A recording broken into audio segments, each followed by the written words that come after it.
So this is a neat little cable tester that I found at a thrift shop. As one can see, there are cable imports at the top and at the bottom. To test this and see how it works, we're going to connect this port. It's one of the ports that fits.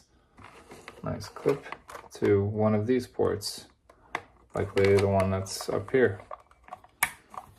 Boom. And now we can kind of see. And now that the cable is connected, we have a complete circuit and we can see how this works. If I go to slow mode, which is the far S, you can see that it's checking that the cables have continuity. That every pin in here connects to every pin in here, and that nothing is broken. No wires are broken.